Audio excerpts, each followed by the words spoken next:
dalam hidupku.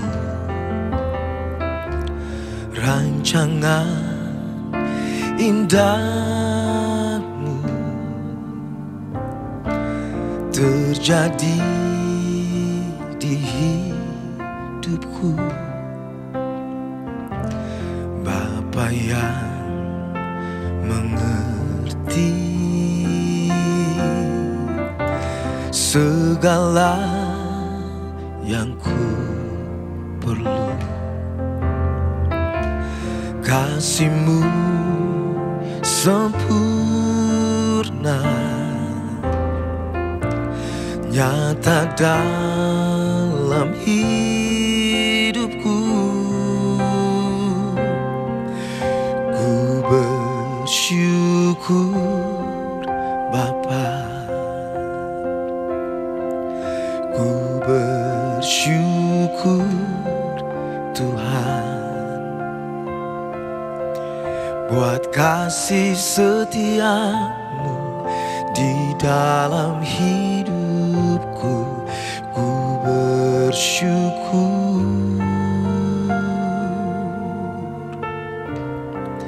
ku bersyukur Bapa, ku bersyukur Tuhan,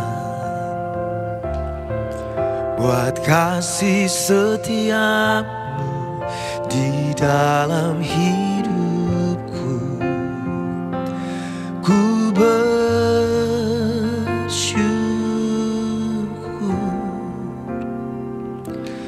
Tuhan.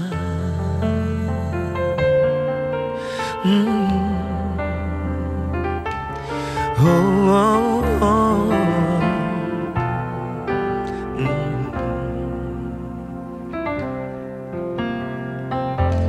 Bapa, Kau mengerti segala yang ku perlu. Kasih-Mu sempurna, nyata dalam hidupku. Ku bersyukur Bapa, ku bersyukur Tuhan, buat kasih setia-Mu di dalam hidupku. Ku bersyukur,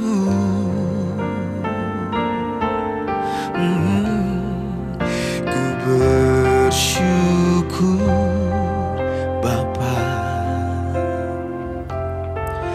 ku bersyukur Tuhan, buat kasih setia-Mu di dalam hidupku. Ku bersyukur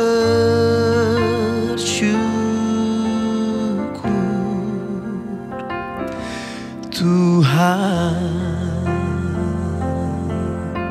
Oh,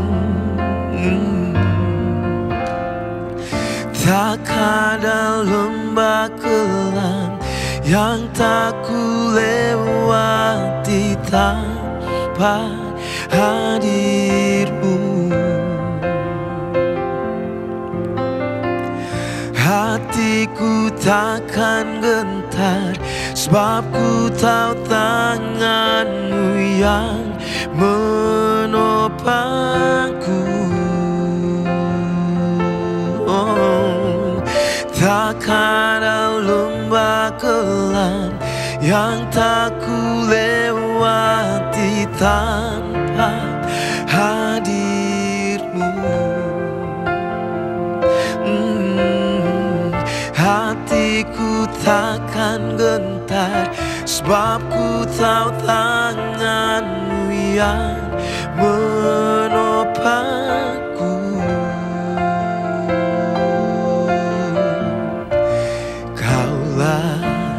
Yesus, Kaulah Tuhan, hanya Kau ku percaya. Kaulah Yesus, Kaulah Tuhan, harapan hidupku.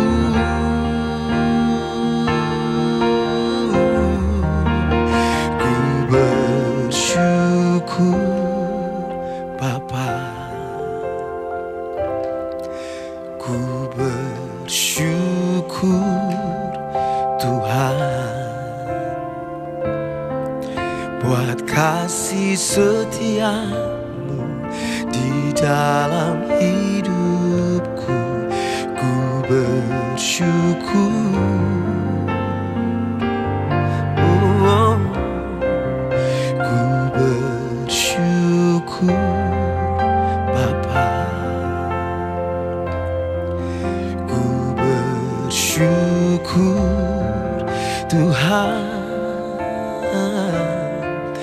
buat kasih setiamu di dalam hidupku.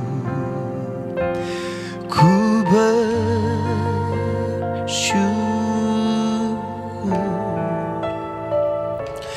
ku bersyukur,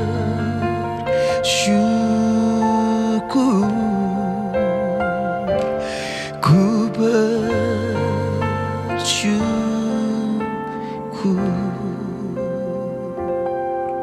Tuhan.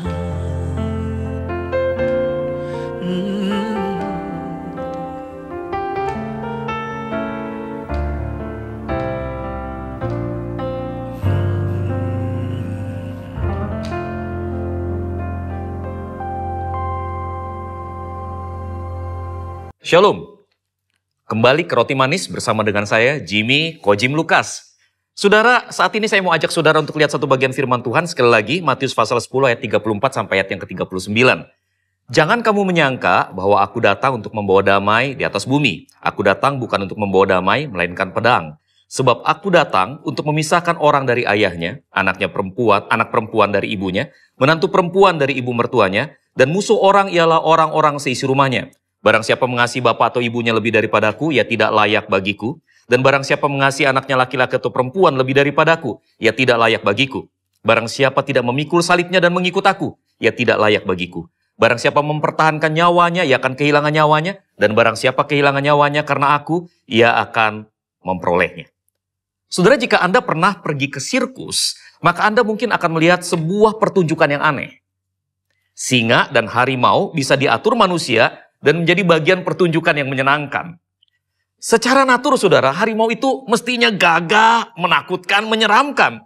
Namun ketika berada di sirkus, seketika naturnya berubah menjadi Hello Kitty, saudara. Menarik memang, namun sungguh kasihan. Menarik ngelihat harimau jadi bagian dari sirkus, tapi sungguh kasihan karena itu bertentangan dengan natur dia. Demikian pula halnya dengan orang Kristen, ketika orang Kristen tidak lagi hidup sebagai murid Kristus. Saudara, spiritualitas sejati hanya terjadi ketika kita bersedia untuk membayar harga pemuritan. Di dalam Matius 16 ayat 24, Matius mencatat, lalu Yesus berkata kepada murid-muridnya, setiap orang yang mau mengikut aku, ia harus menyangkal dirinya, memikul salibnya dan mengikut aku. Menyangkal diri, memikul salib dan mengikut Yesus adalah imperatif. Artinya ini adalah sebuah perintah yang harus diikuti. Bahkan di dalam Matius 10 ayat 38 ayat yang tadi kita baca dikatakan, barang siapa tidak memikul salibnya dan mengikut aku, ia tidak layak bagiku. Dengan kata lain, saudara, orang Kristen yang tidak memikul salib dan tidak mengikut Yesus bukan seorang murid. Dan jika ia bukan seorang murid, apakah dia seorang Kristen? Saudaraku yang terkasih di dalam Tuhan, kekristenan saat ini adalah kekristenan gampangan. Sorry to say. Khotbah tentang salib digantikan dengan khotbah-khotbah motivasional. Panggilan untuk disiplin rohani digantikan dengan khotbah-khotbah tentang kemakmuran. Panggilan untuk memberi bagi pekerjaan Tuhan dianggap sebagai investasi, bukan ekspresi kasih kepada Allah. Orang Kristen saat ini telah menjadi aset gereja dan bukan murid Yesus. Saudaraku yang terkasih di dalam Tuhan,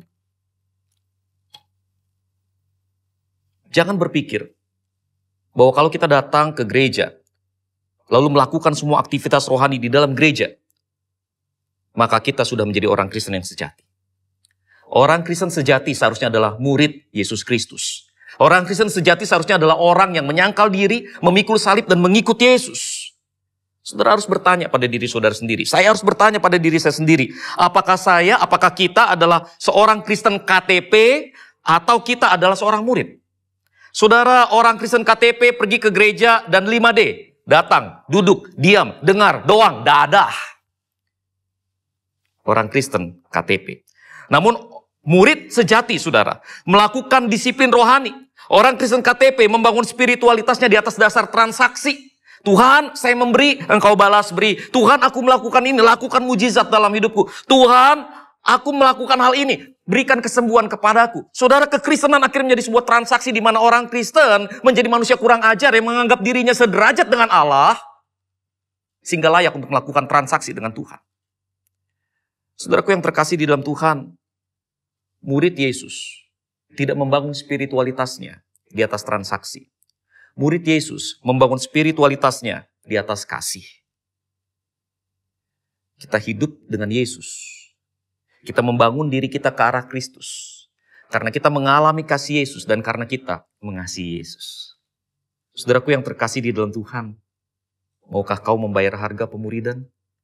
Maukah kau menjadi orang Kristen yang sejati, menyangkal diri, memikul salib dan mengikuti Yesus?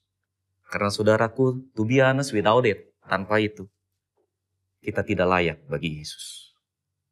Kembali ke roti manis, kembali dalam percakapan berikutnya. Tuhan berkati saudara.